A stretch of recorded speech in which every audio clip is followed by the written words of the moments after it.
Hello students, આજે આપણે ધોરણ 11 નો ચેપ્ટર નંબર 9 ના લેક્ચર નંબર 7માં ચોથા પ્રકારનો જૈવિક અણુ કાર્બોદિત અથવા ઇંગ્લિશમાં એને તમે કાર્બોહાઈડ્રેટ કહી શકો, તો એનો આપણે અભ્યાસ કરવાનો છે. તમારી CBSE બોર્ડની ટેક્સ્ટ બુક પ્રમાણે કાર્બોદિત અથવા કાર્બોહાઈડ્રેટ એમાં ફક્ત તમને પોલિસેકેરાઇડ પ્રકાર જ આપેલો છે. તો સૌથી પહેલાં તો જીવસૃષ્ટિની અંદર અથવા સજીવોમાં કાર્બોદિત અથવા કાર્બોહાઈડ્રેટ એના મુખ્ય 3 પ્રકારો છે. કાર્બોદિતનો પ્રકાર મોનોસેકેરાઇડ હોઈ શકે, ડાયસેકેરાઇડ હોઈ શકે અને પોલિસેકેરાઇડ હોઈ શકે. જેમ આપણે પ્રોટીનમાં અભ્યાસ કર્યો, એક એમિનો એસિડનું અણુ હોય તો મોનોમર કહેવાય, 2 જોડાવાથી બનેલું ડાયપેપ્ટાઇડ હોય તો એને ડાયમર કહેવાય, ઘણા બધા એમિનો એસિડ જોડાવાથી બનેલું આખી પોલીપેપ્ટાઇડ શૃંખલા હોય તો એને આપણે પોલીમર કહીએ છીએ. તો મોનોસેકેરાઇડ જે શર્કરા છે, કાર્બોદિતને આપણે બીજી રીતથી શર્કરાય કહી શકીએ અથવા એને કાર્બોહાઈડ્રેટ કહી શકીએ. તો મોનોસેકેરાઇડ શર્કરા એ એક અણુવાળી શર્કરા છે. દાખલા તરીકે ગ્લુકોઝનો એક જ અણુ હોય તો એ મોનોસેકેરાઇડ છે. ગ્લુકોઝના 2 અણુ જોડાઈ જાય તો એ ડાયસેકેરાઇડ છે, અને ગ્લુકોઝના ઘણા બધા અણુ જોડાઈ જાય ગ્લાયકોસિડિક બંધથી તો એ પોલિસેકેરાઇડ છે. તો તમારા ટેક્સ્ટ બુકની અંદર કાર્બોદિતની અંદર ફક્ત તમને પોલિસેકેરાઇડનું જ વર્ણન આપેલું છે, પણ તમે જાણો છો એ પ્રમાણે પોલિસેકેરાઇડ સમજવા માટે પહેલાં મોનોસેકેરાઇડ સમજવું જરૂરી છે. તો આજના પીરિયડમાં આપણે મોનોસેકેરાઇડ ભણવાનું છે અને પછીના શર્કરાના 2 પ્રકાર એ આપણે આવતા પીરિયડમાં ભણવાના છે. તો મોનોસેકેરાઇડ અને ડાયસેકેરાઇડ એના માટે જે વધારાની થિયરીની જરૂર છે એ તમને PDFની અંદર આપેલી છે. તો સૌથી પહેલાં આપણે કાર્બોદિતનો પહેલો પ્રકાર મોનોસેકેરાઇડનો અભ્યાસ કરશું.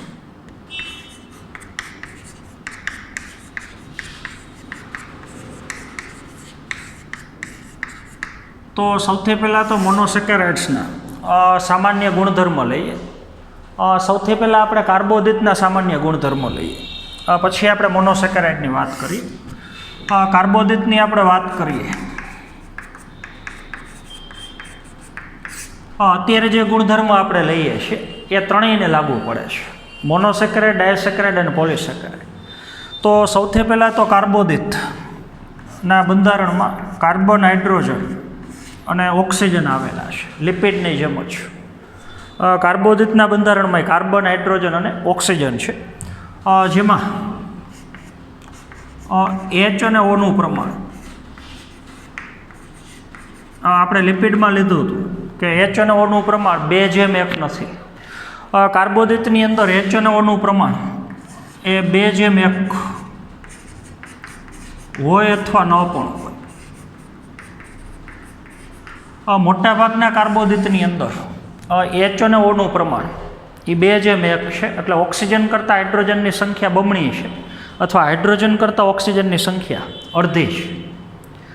પણ અમુક કાર્બોદિત એવા છે કે એમાં નિયમ ન પણ જળવાતો હોય, એટલે H અને Oનું પ્રમાણ કાર્બોદિતમાં 2:1 હોઈ શકે અથવા ન પણ હોઈ શકે. બીજું, કાર્બોદિતનું સામાન્ય સૂત્ર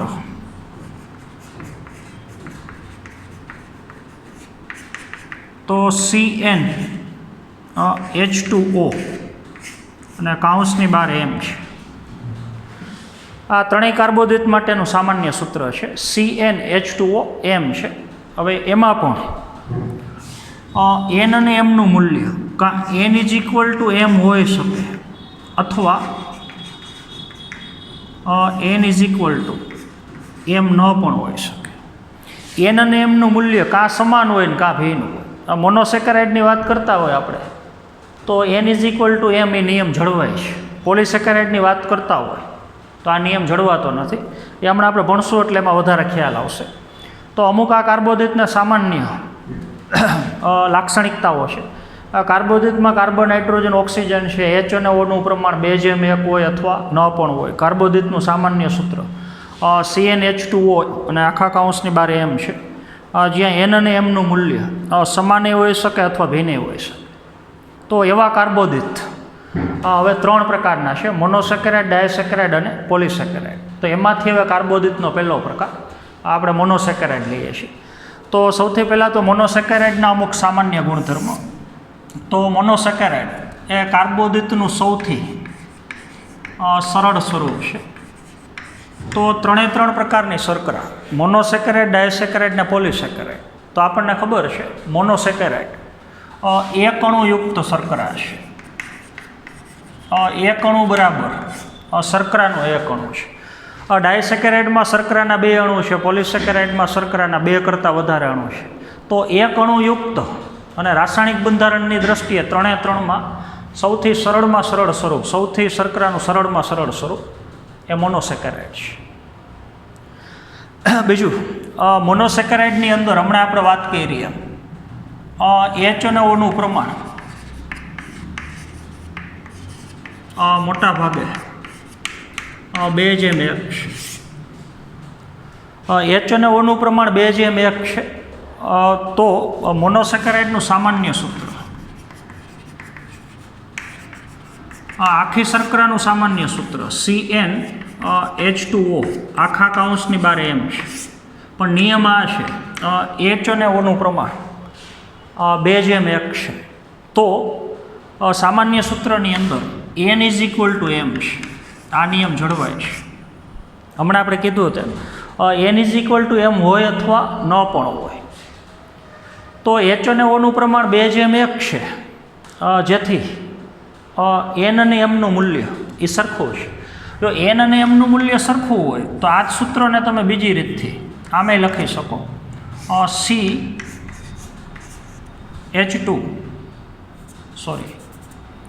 અહીંયા H2O એટલે CH2O અને આખા કૌંસની બહાર C ને કૌંસની અંદર લઈ લેવાનું, n = m. દાખલા તરીકે ગ્લુકોઝ મોનોસેકેરાઇડ છે, તો nનું મૂલ્ય 6 છે, તો mનું મૂલ્ય 6 હોય.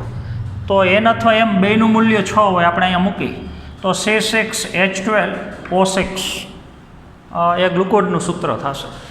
તો કોઈપણ મોનોસેકેરાઇડનું સામાન્ય સૂત્ર CnH2O અને આખા કૌંસની બહાર m, પણ એમાં n = m છે, તો એનું સામાન્ય સૂત્ર CH2O આખા કૌંસની બહાર n = m છે. બીજા આપણે મોનોસેકેરાઇડના અમુક ગુણધર્મ લઈએ. તો મોનોસેકેરાઇડ એક તો પાણીમાં દ્રાવ્ય છે. તો અમુક એ લક્ષણો અથવા એની લાક્ષણિકતાઓ આપણે ખાસ યાદ રાખવાની છે. મોનોસેકેરાઇડને જો તમે પાણીમાં મૂકશો તો એ પાણીમાં ઓગળી જશે. તો પાણીમાં દ્રાવ્ય છે, શર્કરાનું એકદમ સરળ સ્વરૂપ છે. તો કોષરસ પટલમાંથી કોઈપણ કોષની ફરતી બાજુ જે કોષરસ પટલ છે એમાંથી સરળતાથી પસાર થઈ શકે. ખોરાક તરીકે તમે ગ્લુકોઝ લીધો હોય તો પાચન માર્ગની દિવાલના કોષો એ મોનોસેકેરાઇડનું સરળતાથી શોષણ કરી શકે, કારણ કે પાચન માર્ગની દિવાલના કોષોમાં જે કોષરસ પટલ છે એમાંથી મોનોસેકેરાઇડ એ સરળતાથી પસાર થઈ શકે છે. બીજું, મોનોસેકેરાઇડ સ્વાદમાં ગળ્યા છે. તો ખાસ અગત્યની 3 લાક્ષણિકતા: મોનોસેકેરાઇડ સ્વાદે ગળ્યા છે, પાણીમાં દ્રાવ્ય છે અને કોષરસ પટલમાંથી સરળતાથી પસાર થઈ શકે છે. પણ મોનોસેકેરાઇડનું જળ વિભાજન ન થઈ શકે. આ બંનેનું જળ વિભાજન થઈ શકે, ડાયસેકેરાઇડ અને પોલિસેકેરાઇડ. તો ગ્લુકોઝનો એક જ અણુ હોય દાખલા તરીકે તો એ મોનોસેકેરાઇડ છે. ગ્લુકોઝના 2 અણુ જોડાયેલા હોય તો ડાયસેકેરાઇડ છે. ગ્લુકોઝના ઘણા બધા અણુ જોડાયેલા હોય દાખલા તરીકે તો એ પોલિસેકેરાઇડ છે. તો જળ વિભાજન એવી શર્કરાનું થઈ શકે જેમાં રાસાયણિક બંધથી 2 અલગ અલગ અણુઓ જોડાયેલા હોય. તો આમાં અણુની સંખ્યા જ 1 છે, તો આનું ક્યારેય જળ વિભાજન ન થાય. આનું જળ વિભાજન થાય, અહીંયા પાણીનો 1 અણુ ઉમેરાય H2O, તો આ રાસાયણિક બંધ તૂટી જાય. તો પાણીની મદદથી 2 અણુનું વિભાજન થઈ ગયું.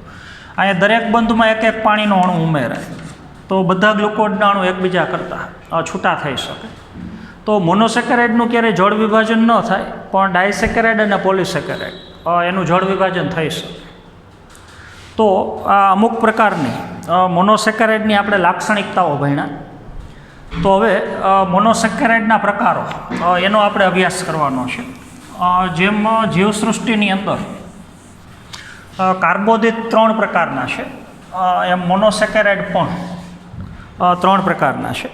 જેમ કાર્બોદિતના 3 પ્રકાર મોનોસેકેરાઇડ, ડાયસેકેરાઇડ, પોલીસેકેરાઇડ છે, એમ મોનોસેકેરાઇડની અંદર પાછા પેટા પ્રકાર 3 છે. તો એની આપણે ચર્ચા કરી.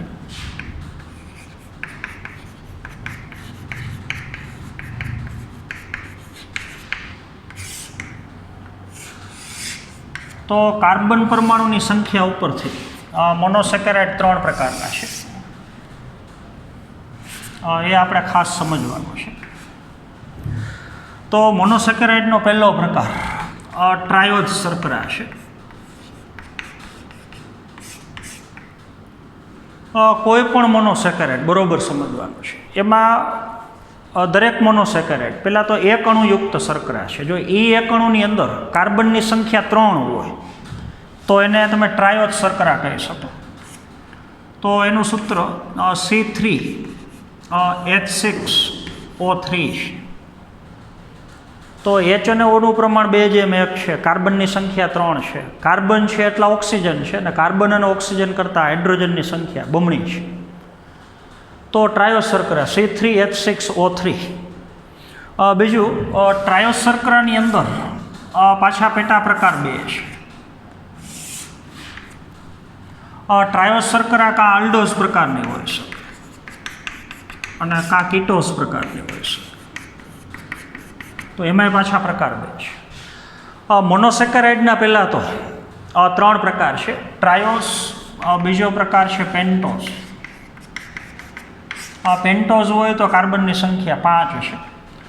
C5H10O5. તો આને પેન્ટોઝ શર્કરા કહીએ છીએ. અને ત્રીજો પ્રકાર છે હેક્ઝોઝ છે.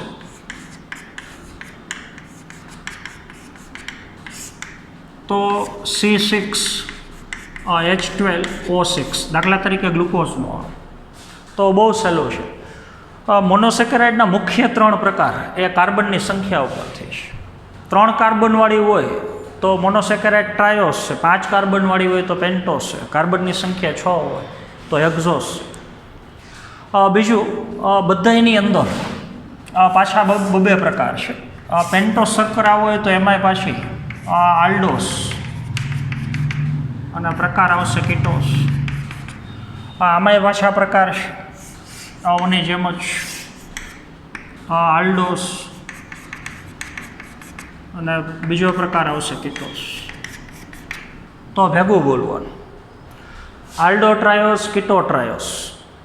એવી જ રીતથી આલ્ડો પેન્ટોસ, કીટો પેન્ટોસ, આલ્ડો હેક્ઝોસ, કીટો હેક્ઝોસ.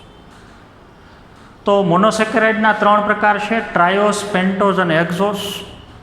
ટ્રાયોઝ, પેન્ટોઝ અને હેક્ઝોસ એમાં પાછા 2 પ્રકાર છે. તો એમાંથી અત્યારે આપણે પહેલાં ટ્રાયોઝની વાત કરીએ છીએ.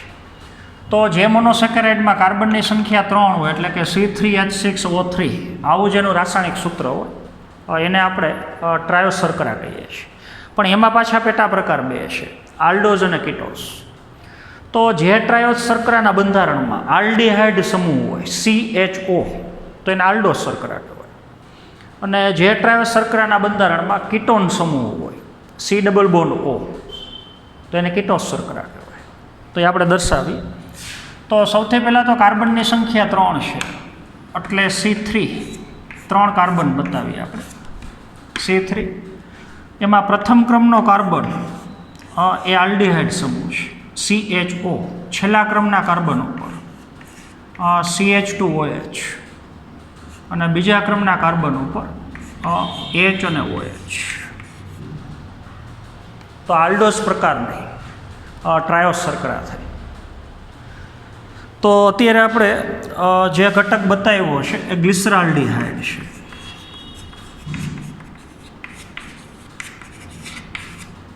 તો ગ્લિસરાલ્ડીહાઇડ શર્કરા એ આલ્ડો ટ્રાયોઝનું ઉદાહરણ છે. તો C3 એટલે કાર્બનની સંખ્યા 3, H6 હાઇડ્રોજનની સંખ્યા તમને 6 આપી છે: 1, 2, 3, 4, 5 અને 6. ઓક્સિજનની સંખ્યા 3 છે: 1, 2 અને 3. તો C3H6O3. તો હવે જે ટ્રાયોઝ શર્કરામાં આવો આલ્ડીહાઇડ સમૂહ હોય, CHO સમૂહ એટલે આલ્ડીહાઇડ સમૂહ, તો આલ્ડીહાઇડ સમૂહ ધરાવતી શર્કરા આલ્ડોસ અને કાર્બનની સંખ્યા 3 છે તો બોલવાનું આલ્ડો ટ્રાયોસ. એમ જો કીટોન સમૂહ હોય તો કીટો ટ્રાયોસ. તો એમાંય કાર્બનની સંખ્યા 3. તો હવે કંઈ નથી, છેલ્લા ક્રમના કાર્બન ઉપર CH2OH, એ તો આની જેમ જ હોય. હવે બીજા ક્રમના કાર્બન ઉપર બરોબર સમજવાનું છે. આલ્ડો શર્કરામાં બીજા ક્રમના કાર્બન ઉપર H અને OH છે. તો H અને OH માંથી આ બે જે હાઇડ્રોજન છે, ઓક્સિજન બીજા ક્રમના કાર્બન હારે જોડાયેલો એમનેમ રહેશે, પણ બીજા ક્રમના કાર્બન ઉપરના બે H એ પ્રથમ ક્રમના કાર્બન ઉપર સ્થળાંતરિત થઈ જાય. તો અહીંયા બે હાઇડ્રોજનની સંખ્યા વધી જાય. તો અહીંયા CHO સમૂહ છે એની જગ્યાએ CH2OH, તો બે CH2OH થઈ જાય. અને બીજા ક્રમના કાર્બન ઉપર ઓક્સિજન કીટોન સમૂહથી જોડાયેલો છે.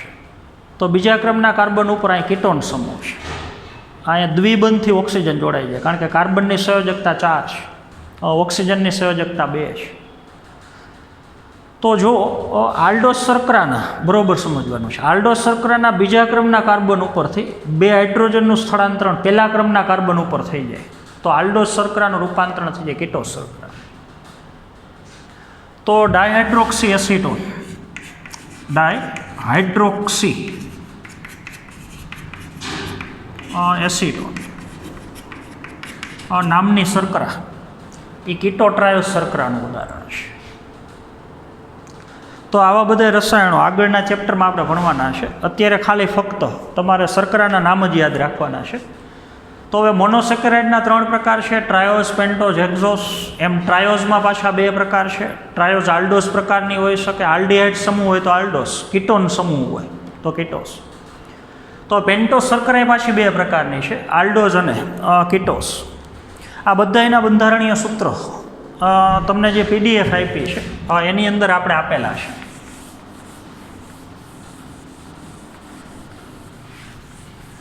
તો હવે આપણે પેન્ટોસ શર્કરાની વાત કરીએ. તો પહેલાં તો પેન્ટોસ શર્કરા એટલે જેના બંધારણમાં કાર્બનની સંખ્યા 5 હોય. તો એમાંય 2 પ્રકાર છે, આલ્ડોઝ અને કીટોસ. તો આલ્ડોઝની અંદર આપણે 2 ઉદાહરણ લેવાના છે. RNAના બંધારણમાં આવેલી શર્કરા તમને ખબર છે, રિબોસ. DNAના બંધારણમાં આવેલી શર્કરા ડીઓક્સીરિબોસ. અને કીટોસ શર્કરાનું ઉદાહરણ પેન્ટોસ શર્કરામાં એ રિબ્યુલોસ છે. તો સૌથી પહેલાં તો રિબોસ એ આલ્ડો પેન્ટોઝનું ઉદાહરણ છે. રિબોસ શર્કરા આલ્ડોસ તો છે જ પણ ભેગી આલ્ડો પેન્ટોસ શર્કરા છે. તો કાર્બનની સંખ્યા 5 છે તો C5. આલ્ડોસ શર્કરા છે એટલે પહેલા ક્રમના કાર્બન ઉપર આલ્ડીહાઇડ સમૂહ, છેલ્લા ક્રમનો કાર્બન CH2OH, બાકીના બધા કાર્બન ઉપર HOH, H અને OH. તો આ બંધારણીય સૂત્ર એ રિબોસ શર્કરાનું છે, આલ્ડીહાઇડ પ્રકારની શર્કરા છે. તો આલ્ડોસ છે. આલ્ડોઝનું બીજું ઉદાહરણ ડીઓક્સીરિબોસ. તો એમાં આપણને ખબર છે કાર્બનની સંખ્યા 5 છે. પછી ત્યાં આપણે કીધું હતું આમ આલ્ડીહાઇડ સમૂહ, છેલ્લા ઉપર CH2OH, ત્રીજા અને ચોથા કાર્બન ઉપર HOH. હવે તમને ખબર છે રિબોસ કરતાં ડીઓક્સીરિબોસમાં 1 ઓક્સિજન ઓછો હોય. બીજા ક્રમના કાર્બન ઉપર રિબોસ શર્કરા હોય તો HOH હોય, પણ જો ડીઓક્સીરિબોસ શર્કરા હોય તો બીજા ક્રમના કાર્બન ઉપર બે બાજુ HH આવે. તો આના કરતાં આમાં 1 ઓક્સિજન ઓછો છે. તો આ જે સૂત્ર લખ્યું છે C5H10O5 એ આને લાગુ પડે ને આને પડે, પણ આને લાગુ ન પડે. આના માટે લઈ તો 1 ઓક્સિજન ઓછો C5H10O5 ની જગ્યાએ થઈ જશે O4. તો અહીંયા H અને Oનું પ્રમાણ ઓલું 2:1 રેશિયો એ ડીઓક્સીરિબોઝમાં જળવાતો નથી. તો કાંઈ નથી, રિબોસ શર્કરાના બીજા ક્રમના કાર્બન ઉપર જે OH સમૂહ છે એમાંથી ખાલી ઓક્સિજન નીકળી જાય ને ખાલી હાઇડ્રોજન વધે તો રિબોસ શર્કરાનું રૂપાંતરણ થઈ જાય ડીઓક્સીરિબોસ શર્કરામાં. તો તમે જોઈ શકો છો. પછી કીટોઝની અંદર રિબ્યુલોસ, તો કાર્બનની સંખ્યા 5. પહેલા ક્રમના કાર્બન ઉપર કીટોઝ શર્કરા છે. કીટોઝ હોય તો પહેલા ને છેલ્લા બે ઉપર CH2OH, અહીંયા CH2OH. કીટોઝ શર્કરા હોય તો H, OH, OH. તો હવે ખાલી તફાવત ક્યાં છે? હમણાં આપણે કીધું એ પ્રમાણે બીજા ક્રમના કાર્બન ઉપર H અને OH છે, એમાંથી 2 હાઇડ્રોજન એ જતા રહીએ પહેલા ક્રમના કાર્બન. તો જે ઓક્સિજન વધ્યો એ દ્વિબંધથી કાર્બન હારે જોડાઈ જાય. તો બીજા ક્રમના કાર્બન ઉપર ઓક્સિજન દ્વિબંધથી જોડાયેલો અને અહીંના 2 હાઇડ્રોજન એ અહીંયા સ્થળાંતરિત થઈ ગયા, એટલે આલ્ડીહાઇડ સમૂહની જગ્યાએ અહીંયા CH2OH થઈ ગયો. તો આ શર્કરાને આપણે રિબ્યુલોસ શર્કરા કહીએ છીએ. તો આલ્ડોપેન્ટોઝમાં 2 શર્કરા યાદ રાખવાની છે, રિબોઝ અને ડિઓક્સીરિબોઝ. આ RNAના બંધારણમાં હોય, આ DNAના બંધારણમાં. તો હવે મોનોસેકેરાઇડનો ત્રીજો પ્રકાર હેક્ઝોસ શર્કરા, એની આપણે વાત કરીએ. તો હેક્ઝોસ શર્કરા હોય તો તમને ખબર છે કાર્બનની સંખ્યા 6 કાર્બન છે. તો 6 કાર્બનવાળી શર્કરા એટલે કહી શકો હેક્ઝોસ શર્કરા.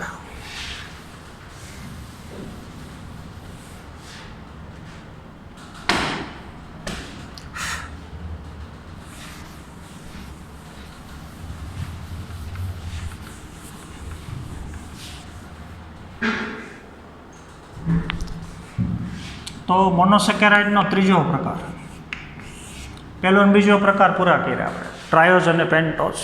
તો ત્રીજો પ્રકાર છે હેક્ઝોસ.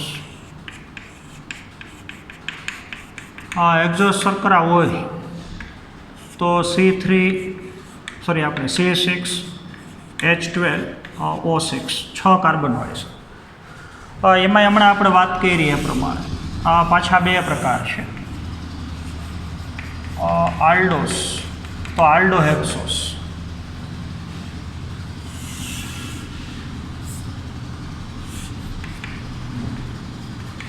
કીટોસ, તો કીટો હેક્ઝોસ. આલ્ડો હેક્ઝોસ એમાં તમારે 3 ઉદાહરણ લેવાના છે.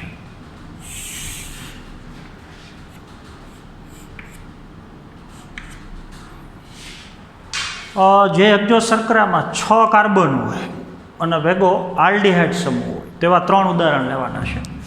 તો આલ્ડો હેક્ઝોસનું પહેલું ઉદાહરણ ગ્લુકોઝનો અણુ છે. બીજું ઉદાહરણ ગેલેક્ટોઝનો અણુ છે. અને ત્રીજું ઉદાહરણ તમારા ટેક્સ્ટ બુકમાં નથી આપ્યું પણ આપણે યાદ રાખવાનું છે, મેનોસ છે. અને કીટો હેક્ઝોસની અંદર ઉદાહરણ યાદ રાખવાનું છે ફ્રુક્ટોસ.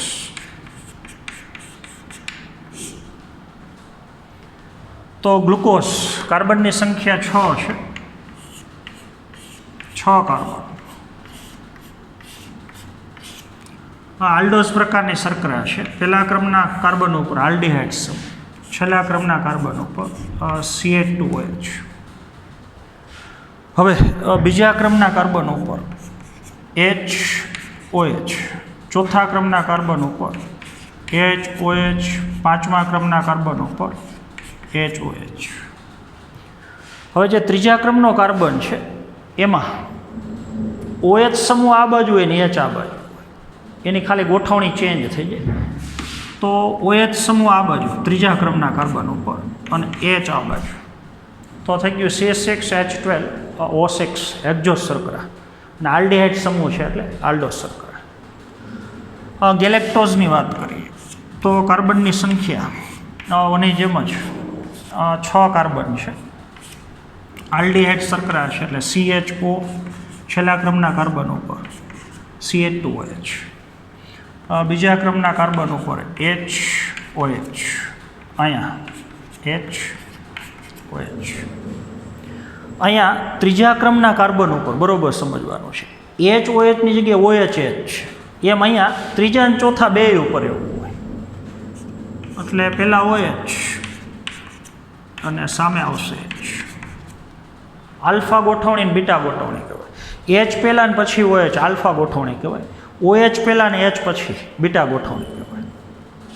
તો ત્રીજા અને ચોથા બે ક્રમના કાર્બન ઉપર OH પહેલાં હોય ને પછી H હોય તો અણુ થઈ ગયો ગેલેક્ટોઝ. આમાં એ થશે C6H12O6. આ બધાનું સૂત્ર તો આ જ થાય બધાનું, C6H12O6. પરમાણુની ગોઠવણી અલગ અલગ છે.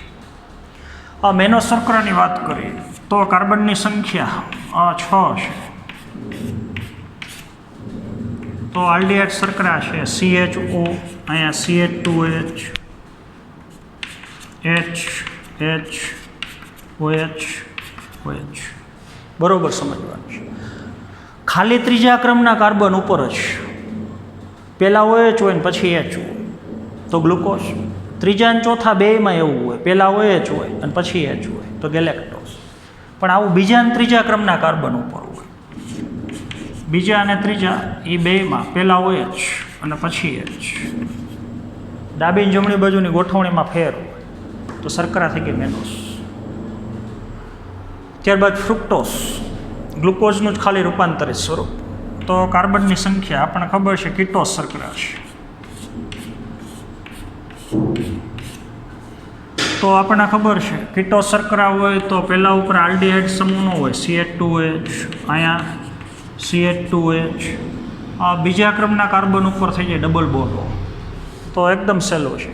બીજા ક્રમના કાર્બન ઉપરથી 2H એ જતા રહ્યા પહેલા ક્રમના કાર્બન ઉપર તો જે ઓક્સિજન વહી તો એ દ્વિબંધથી કાર્બન આયર જોડાઈ જાય, અહીંયા થઈ જાય CH2OH.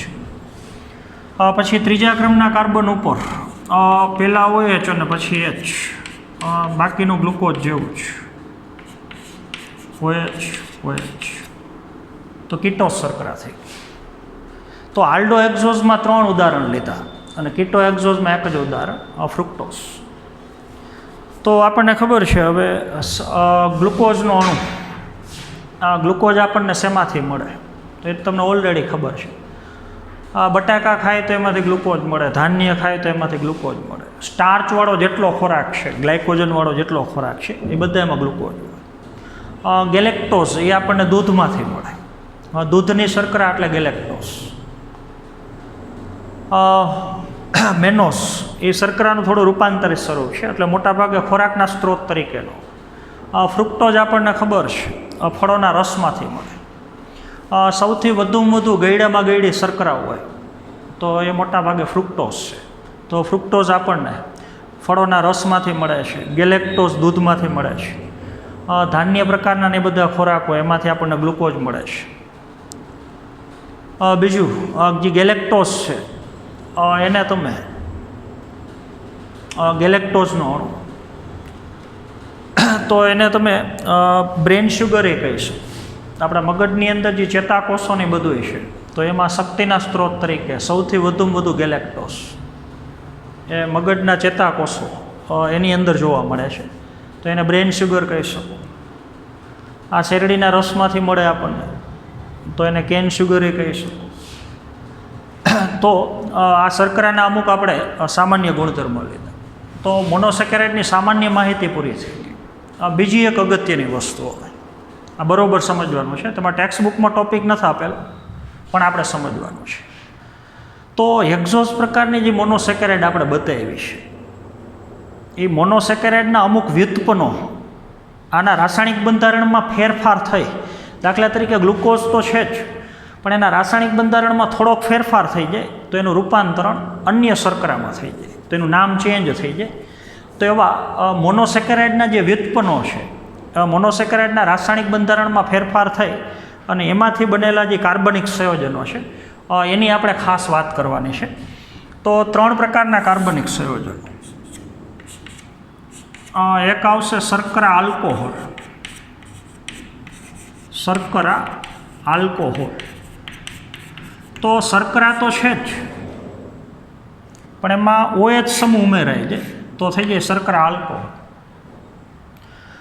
એવી જ રીતથી આવશે એમિનો શર્કરા.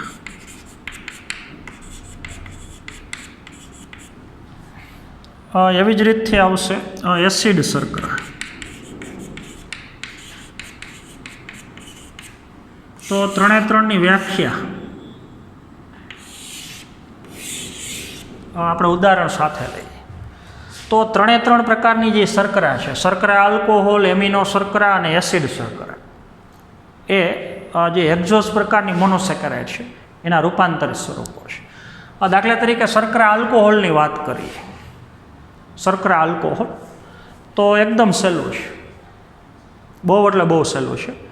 દાખલા તરીકે ગ્લુકોઝનો અણુ, દાખલા તરીકે ગ્લુકોઝનો અણુ અને દાખલા તરીકે મેનોઝનો અણુ, તો બરાબર સમજવાનું છે. જો શર્કરાનો આલ્ડીહાઇડ સમૂહ છે, બરાબર સમજજો, કોઈ પણ શર્કરાનો આલ્ડીહાઇડ સમૂહ CHO, અહીંયા CHO, એ શર્કરાના આલ્ડીહાઇડ સમૂહમાં રૂપાંતરણની ક્રિયા થઈ અને ત્યાં થઈ જાય CH2OH. ગ્લુકોઝનો અણુ છે તો અહીંયા CHO હોવું જોઈએ, એની જગ્યાએ ગ્લુકોઝનો જે આલ્ડીહાઇડ સમૂહ છે ત્યાં CHOની જગ્યાએ થઈ જાય CH2OH. મેનોઝમાં એવું થઈ જાય CHO છે એની જગ્યાએ CH2OH. તો પરિવર્તન અહીંયા આવ્યું, આપણે જ્યાં રાઉન્ડ કર્યો ત્યાં. એટલે જો કોઈ મોનોસેકેરાઇડના પ્રથમ ક્રમના કાર્બન ઉપર જે આલ્ડીહાઇડ સમૂહ છે CHO, એનું રૂપાંતરણ થઈ જાય CH2OH, તો OH એટલે આલ્કોહોલિક સમૂહ થઈ ગયો. તો હવે આ શર્કરાને આલ્કોહોલ શર્કરા કહેવાય. તો જો આવું રૂપાંતરણ ગ્લુકોઝમાં થયું હોય તો આ જે અણુ બેનો અહીંયા સોર્બિટોલનો હોય, તો સોર્બિટોલ એ ગ્લુકોઝનું રૂપાંતરિત સ્વરૂપ છે. તો કાંઈ નથી, ગ્લુકોઝમાં પહેલા ક્રમના કાર્બન ઉપર આલ્ડીહાઇડ સમૂહ હોય CHO, એનું રૂપાંતરણ થઈ જાય CH2OH, તો ગ્લુકોઝનું રૂપાંતરણ થઈ ગયું સોર્બિટોલ નામની આલ્કોહોલ શર્કરાની અંદર, અથવા શર્કરા આલ્કોહોલે કહીશું. એવી જ રીતથી મેનોઝની અંદર જો આવું રૂપાંતરણ થાય તો એનું રૂપાંતરણ થઈ જાય મેનિટોલમાં. તો ગ્લુકોઝ અને મેનોસ બંનેનો આલ્ડીહાઇડ સમૂહ એ ફેરવાઈ જાય CH2OHમાં. તો અનુક્રમે બેયનું રૂપાંતરણ, ગ્લુકોઝનું રૂપાંતરણ સોર્બિટોલમાં થઈ જાય અને મેનોઝનું રૂપાંતરણ મેનિટોલ. તો સોર્બિટોલ અને મેનિટોલ એ બંને આલ્કોહોલ શર્કરા છે અથવા શર્કરા આલ્કોહોલ છે. એવી જ રીતથી એમિનો શર્કરા, એ બહુ સહેલું છે. તો એમાં આપણે રૂપાંતરણ સમજીએ. ફરી પાછું દાખલા તરીકે આ ગ્લુકોઝનો અણુ છે,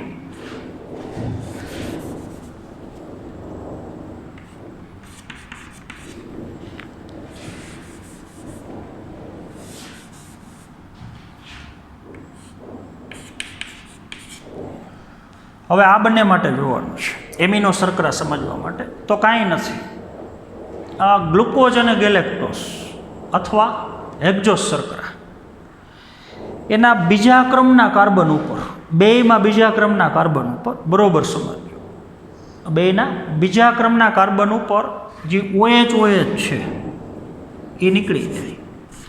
બીજા ક્રમના કાર્બન ઉપરથી OH સમૂહ દૂર થઈ ગયો અને ત્યાં એમિનો સમૂહ જોડાઈ જાય NH2, અહીંયા જોડાઈ જાય એમિનો સમૂહ NH2. તો શર્કરા એમિનો સમૂહવાળી થઈ ગઈ, તો કહી શકો એમિનો શર્કરા. તો નામ ચેન્જ થઈ જાય. જો ગ્લુકોઝના બીજા ક્રમના કાર્બન ઉપરથી OH દૂર થઈ જાય, ત્યાં NH2 સમૂહ ઉમેરાઈ જાય, તો હવે આ શર્કરાને કહેવાય ગ્લુકોઝ એમાઇન. તો ગ્લુકોઝ એમાઇન એમિનો શર્કરાનું ઉદાહરણ છે. ગેલેક્ટોઝના બીજા ક્રમના કાર્બન ઉપર જે OH સમૂહ છે એ દૂર થઈ જાય, ને એમિનો સમૂહ ઉમેરાઈ જાય, તો ગેલેક્ટોઝનું રૂપાંતરણ થઈ જાય ગ્લુકોઝ એમાઇન, એની જેમ ગેલેક્ટોઝ એમાઇન. તો ગ્લુકોઝ એમાઇન અને ગેલેક્ટોઝ એમાઇન એ એમિનો શર્કરાના ઉદાહરણ છે. એવી જ રીતથી એસિડ શર્કરા, તો બહુ સહેલું છે. એસિડ શર્કરા એટલે ફરી પાછું આપણે રેગ્યુલર બતાવી દઈએ, HOH. તો બહુ સહેલું છે. ત્રીજો પ્રકાર એસિડ શર્કરા. દાખલા તરીકે કોઈ મોનોસેકેરાઇડનું CHO સમૂહ હોય અથવા CH2OH હોય, છેડા ઉપર, બે છેડા ઉપર આવેલા છે. આલ્ડીહાઇડ સમૂહ હોય તો અહીંયા છેડા ઉપર, અહીંયા હાઇડ્રોક્સિલ સમૂહ હોય તો છેડા ઉપર. તો કોઈ પણ શર્કરાનો CHO અથવા CH2OH સમૂહ છે એમાં ઓક્સિજન ઉમેરાય છે, એનું ઓક્સિડેશન થઈ જાય. ઓક્સિજન ઉમેરાય એટલે CHO અને CH2OH એનું ઓક્સિડેશન થઈ જાય. અહીંયા ઓક્સિજન ઉમેરાય તો CHO અને એક ઓક્સિજન હજી ઉમેરાય તો CHOની જગ્યાએ ત્યાં કાર્બોક્સિલ સમૂહ બની જાય. તો કાર્બોક્સિલ સમૂહ તો આપણને ખબર છે એસિડમાં હોય. તો આ જે શર્કરા બની એને હવે કહેવાય ગ્લુકોરોનિક એસિડ. ગ્લુકોઝનો જે અહીંયા આલ્ડીહાઇડ સમૂહ હતો CHO એમાં ઓક્સિજન ઉમેરાણ, એનું ઓક્સિડેશન થઈ અને કાર્બોક્સિલ સમૂહમાં રૂપાંતરણ થઈ ગયું. તો ગ્લુકોઝ નામની સરળ શર્કરાનું રૂપાંતરણ એસિડ શર્કરામાં થઈ ગયું ને એનું નામ હવે કહેવાય ગ્લુકોરોનિક એસિડ. તો તમે જોઈ શકો છો જે આપણે બંધારણમાં પરિવર્તન સમજ્યા એ બધા મોનોસેકેરાઇડના વ્યુત્પન્નો છે એના રૂપાંતરિત સ્વરૂપો છે. તો આવી શર્કરા પણ હોઈ શકે. તો આજના પીરિયડમાં આપણે મોનોસેકેરાઇડ પૂરું કર્યું. હવે આવતા પીરિયડમાં ડાયસેકેરાઇડ અને પોલિસેકેરાઇડ સમજવાનું છે. તો ત્યાં હવે ખાસ કરીને જે મોનોસેકેરાઇડ છે એમાં ને એમાં આપણે આગળ જવાનું છે. ટ્રાયોસ શર્કરા છે, પેન્ટોસ છે, તો એ આપણે હવે બહુ નહીં આવે, પણ મોનોસેકેરાઇડનો ત્રીજો પ્રકાર છે હેક્ઝોસ શર્કરા. એ હેક્ઝોસ શર્કરાના બે અણુ જોડાય, દાખલા તરીકે ગ્લુકોઝ છે એના બે અણુ જોડાય તો ડાયસેકેરાઇડ, ગ્લુકોઝના ઘણા બધા અણુ જોડાય તો પોલિસેકેરાઇડ. તો જેમ બે જોડાય એમ ઘણા બધા જોડાય તો એ ગ્લાયકોસિડિક બંધને એ બધું અહીં આપણે સમજવાનું છે. તો આજના પીરિયડમાં જેટલી થિયરી ચલાવી છે એ બધી આપણે મોટા ભાગે ટેક્સ્ટ બુકની બહારની વધારાની થિયરી ચલાવી છે. તો એની PDF તમને આપી છે, તો એમાંથી એકદમ વ્યવસ્થિત તમારે પ્રિપેર કરવાનું છે. તો આજના પીરિયડમાં આપણે અહીંયા સુધી રાખશું. Thank you.